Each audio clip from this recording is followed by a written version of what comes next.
So in today's video, we are going to discuss about the ideal customer persona. What is the standard process to develop or to create your ideal customer persona? Before we jump onto the process, let's discuss why do we need ideal customer persona? Why do we need that actually? In behind the purchase of every product, there are multiple personality types, or there are multiple or different types of persons who are looking to purchase that product. For example, if we talk about shampoo, then there is someone who needs shampoo because they have thin hair. Then there is someone who needs shampoo because they have dandruff in their hair. And there is someone who needs shampoo because they want to have shiny hairs, so on and so forth. Similarly, if we want a soap, then let's say we need soap for babies, we need some soap, creamy soap for people who have dry skin, and then we need some standard soaps. So there are different personalities and different reasons to purchase a single product. For example, like we were discussing in the previous sessions about stress ball, if I talk about stress ball, and in today's example, I've also create the buyer builder sheet or the ideal customer persona sheet for stress balls. If we do some research on the stress ball, then there's a reason like people use that for carpal tunnel syndrome, people use that for autistic children, people use that for let's say rehabilitation of their grip after they got some fracture or any kind of pain in the wrist. People use that for fidgeting purposes. Like I have a habit of keep on scribbling pencil on the papers, and I need something which does not destroy all the beauty around me while I am sketching pen on them. Stress balls are also used by stressed employees who literally want to punch their boss in their face, but they can't. So they release their muscle tension and the stress with the help of stress ball. So all these are different personality types. A stressed employee sitting in an office chair is a different kind of person than a kid with some distraction disorder or ADHD or with autism is a different kind of personality, is a different person than someone who has just undergone a fracture or maybe an injury around the wrist and they want to rehabilitate their muscle grips, their wrist muscle grips. Those are different kind of person. So each and every persona is altogether different. Then there is someone, some kids who fail to focus while listening to maybe the class lectures, classroom lectures or similar stuff. So they need this thing, they need the stress ball as a kind of protection tool, like the tool which can protect them from all the distractions. So they keep on pumping the stress ball and they can focus on the lecture. So all these personalities are different. Now the point is, you can't develop a stress ball which caters each and every personality type. It's not possible. Everyone has different age group, everyone has different requirement for the product. So you can always customize based upon the specific needs of an ideal customer persona. This is the first point. The second point, why we need ideal customer persona, or why we need to identify our micro niche, whether we want to jump into shampoos for thin hair, or shampoo for shiny hair, or shampoo for maybe silky hair, or shampoo for maybe dandruff, the hair with dandruff issue, because we need to optimize our product development according to them. So that is the first point. The second point is basically we need to identify the particular personality type so we can find them online. This is the second type, because we want to engage them during the development part, we want to engage them during the external marketing efforts, we want to engage them during the product development phase, we want to have their opinion, we want to have their feedback. So that's the second reason. The third reason is we want to understand the target audience so we can build our brand presence surrounding them.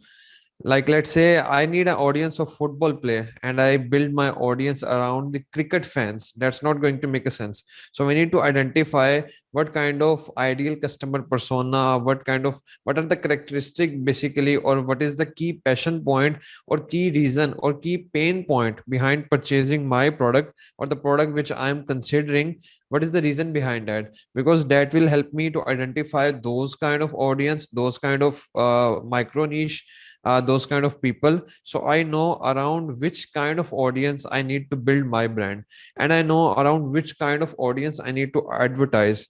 I need to select that particular audience type in maybe the Google ads, maybe the Facebook ads.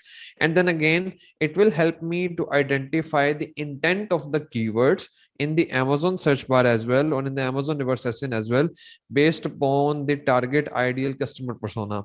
Now we are going to see the stress ball results, and we need to label them, or we need to sort them, I would say segregate them based upon the ideal customer persona. And you will see altogether a different dimension of analyzing the products from this perspective. So with all this, let's jump onto the set of questions which we need to ask, or which we may need to search on Google to identify our ideal customer persona.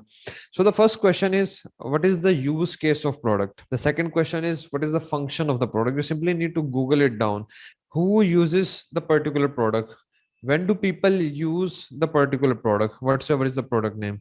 Read the wiki articles around your product. That has most of the times a certain section which identifies what are the use case of the product, who use this product, and in which scenarios this product is being used. And then again, in the at the last, search on YouTube. What are the use cases, who use the product, functions of the product, so you can identify for which kind of person your product is going to be suitable. This is the same practice which I applied for the stress ball, and I came up with multiple answers. People use stress ball, those who have acute stress, not in the long term stress. So they won't pick up a stress ball as compared to a psychiatrist. That's not the case. For the short term scenario, for the short term anger, anxiety, stress against a colleague, against the project manager, against maybe their boss, they use stress ball while sitting in the office environment where they can't go outside in the fresh air. So this is the first use case. The second use case which I explored after typing in these questions, that was people use that in the carpal tunnel syndrome, and they particularly press the stress ball like this to make sure that their angle and their wrist muscles get active in the right alignment. And then again, people use that for the autistic kids, because those kids have an extra energy which they need to channelize, otherwise they kind of rock and roll in the house. So you simply need those kind of toys for the autistic kids to stay calm and to stay focused and to stay smooth basically. So these are the different use case, and these are basically different micro niches. Like I gave you example about the shampoo. Like here is one audience around the thin hair, and then here is an audience around the dandruff hair, and then here is another audience around who want basically long hair, and then there is the fourth one who wants shiny hair. So these are different, four different types of audience looking for the same product, the shampoo. Then again, similarly for the stress ball, these are the 4 5 different audiences, different types of people who need basically stress ball for their usage. So their intent to purchase the product is altogether different. These are the 4 5 questions which you need to ask, and you can kind of revolve around as well. You can simply go to answer the public and put these questions as well. This is going to give you a different dimension, and definitely you are going to find out the answer here. For example, if you're going to sell a nail which we use to hang pictures or hang the picture frame on the wall, if you type that who used the nail, not the ladies nail, the acrylic nail, etc., the nail which carpenter use, that's going to specifically highlight you. Google is going to help you out. Carpenters use this nail. Carpenter use this nail in the woodwork, maybe in developing the cabinets, etc., of the house. So you have the idea who is my target customer or who is my ideal customer persona. Definitely it has a micro niche where the simple people, non-professional, non-carpenter kind of people use that, but majority of the ideal customer persona would fall around the carpenter. So that's how you are going to get an idea. And with these questions, what is the usage of the product, what is the function of the product, when do we use the product, who uses the product, the wiki page and the YouTube section, you need to identify the ideal customer persona, multiple ideal customer personas for your product. And then for the design segmentation part, we need to analyze that from this perspective of the ideal customer persona. Like if let's say I'm using a portable diaper caddy, is that for someone, a mother who's maybe who does a job in the office, or who maybe does traveling a lot, or who may have to do some outdoor activities a lot, so they keep that portable diaper caddy. And then there are some housewife who don't need that portable functionality, and they are using diaper caddy without the portable feature, like they can't use that during the traveling. So these are different intent types, these are different.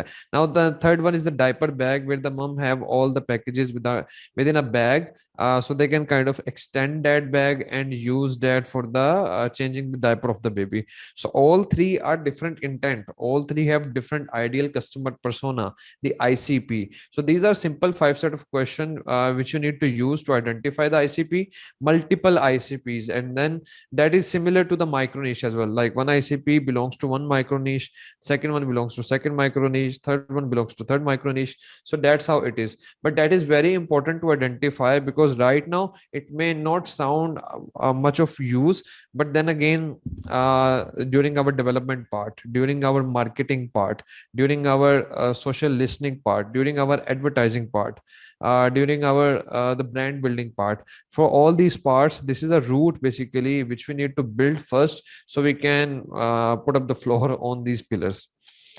So here I'm going to share the screen for you guys and show you the working which I have done. So this is for the stress balls. I've defined the micro niche, people who are in stress, simply in, I would say, acute stress. In medical, acute means for the short term, and chronic means for the long term. So the stressed employees basically, people with grip disorder. So it won't be used for a maybe a bodybuilder who wants to strengthen their grip muscles. For those, there are different tools and different the different gym tools basically. But here, this is for someone who's trying to recover or rehabilitate their muscle grip power. So these are the people with grip disorder, grip strengthening exercise for those who are trying to rehabilitate their muscles. Kids with autism or ADHD. This is kind of a distraction tool for hyperactive and as a fidget toy. Now, this is a very important usage, or ICP or micro niche, but we are going to discuss it later on. Now, the second part, where do they hang around basically? Now, for the second part, where do they hang out online? That's also very important. There can be two scenarios here. Your audience can hang out online. That's a good sign. Their audience cannot be found online. That's mostly on, you can find those people offline, or maybe physically at the stores, or maybe at the stadium, such kind of sports. For us sitting outside US, or maybe looking for digital nomad lifestyle and developing product for another target country in which we are not living directly, this is kind of a compulsory condition. We need to find out audience which can be contacted, or which can be built relationship with online, because we can't go to Walmart store and maybe go to the toys section and talk to the people randomly about the product development part, or about the validation part, or about some kind of showing up our new developed product. We can't do that. We need to do that by sitting in the home, basically chatting with people on the laptop via social media platforms. So that's compulsory part. Now for that, we need to identify where do they hang out. For this, there are two kind of tips. The first one is, it's quite possible you won't find the audience by typing the product name directly. That's going to be case for 40% products only, in which you are going to find the audience by typing the product name directly. You can find the stress ball audience by typing stress ball directly, but that not going to be the common case. In that particular case, this micro niche or ICP is going to help. For example, I am launching the wall nails, basically the nail product which carpenter use. So I can't find Facebook groups, I can't find much kind of Instagram hashtags or influencers who promote the nails basically. So what we need to do here is, we need to kind of change the angle of searching the product or searching the customer, because we need customer, we don't need product basically. We need customer who can purchase that product. So when you have done the research, you know in which industry this product is being used, or which kind of particular scenario. Like stress ball is being used in the case of stress, so the nail is being used in woodwork, so you can type the woodwork. to search Facebook groups, to search Instagram hashtags, to search TikTok hashtags, to search those on the Pinterest, to search Reddit. We will discuss all those things later on as well, but these are the things which you need right now. And then again, you can also find those by the name of ideal customer persona. That can be carpenters. You can definitely find groups, maybe Facebook groups and Instagram hashtags, TikTok accounts with the hashtag of carpenter. So that's a different angle which you need to change. But if with these three angles you can't find a community, an online community that should at least have around 80,000 plus members, if we combine different communities audience, if there's not a minimum this kind of audience, it's better to drop the product. Because as we see, Amazon is moving into the direction of external marketing, and your competitor brands are also going into that direction. So that's going to be a pretty compulsory thing to do that. A simple hack which I would like to share with you guys around finding out where do my target customer hang out. We have studied about the glimpse in the session 1 video sections. So I have enabled this glimpse already on as an extension here. And here you can see the glimpse channel section. It's pretty helpful. I have tested it for dozens of product, and I think it's kind of very helpful in identifying the grading of right social media platform for our product. So as glimpse is telling, this is kind of a true statement. For stress ball, you are going to find a lot of stuff on TikTok, a lot of influencers talking about stress balls. Then the second best place is the YouTube. Then the third is the Facebook, and then on the on the Reddit and maybe on the Twitter, you are going to find more about the stress. Now, what you need to do here is, I have mentioned all these different micro niches or different use cases just for your convenience. So you guys can see to what extent you can go in defining multiple micro niches, but you need to select one. You need to select one based upon the use case, based upon what kind of design is dominant in the markets already, or what kind of micro niche looks bigger to you. And for that, we need to identify the congregation points, basically the Facebook groups, the Instagram hashtag, around the content, around which type of micro niche the content is revolving, or the content is discussing that kind of micro niche majority of the time. For this stress ball, I have found fidget. I would like to Google this for you guys. Fidget meaning. That's very important, I believe. So fidget is not like a name of fidget spinner simply because the fidget spinner inventor put that name. That's why it's going on. Fidget is a verb in the English, and I would like to highlight this for you guys. Yeah, I believe you can see that on the screen. So this is something. Fidgeting is a condition, a simple normal condition. That's not a disease basically, but in which people make small movements, especially for hands and feet, through nervousness or impatience, or when they are getting bored. Like let's say we do a lot of fidgeting in the classroom, while we are listening to someone, while we are waiting somewhere, while we are thinking something, while we are nervous before interviews, or maybe before exams, vivas. So that is something a pretty common thing. So that makes the micro niche a bit huge as compared to someone who has carpal tunnel syndrome, or maybe who has stress disorders, etc. So that's something very important. So that is the micro niche which I have identified based upon the common sense, based upon the content I have seen around which kind of micro niche the content is being revolved. So the fidget toy is what I have specified. And around the third and fourth question, the hobbies and the activities, I will definitely explore this for my micro niche. And my micro niche is this thing, fidget toy, taking it for the sake of example here. Now, definitely the hobbies of maybe someone, a stressed employee, is going to be something office hangouts or such kind of other stuff, like that's for office people. And hobbies or activity for someone undergoing surgery or carpal tunnel disorder is going to be different. And then again, we can simply do Google that thing. What are the hobbies of kids with ADHD? What are the hobbies of people with fidgeting issues? What are the hobbies of people with having distraction problems? Such kind of thing. So, and most of the times, this is basically very much, we don't want to portray their demographic, like this is their age, this is their gender, this is their income level, this is where they usually live. We don't want to go into that much detail.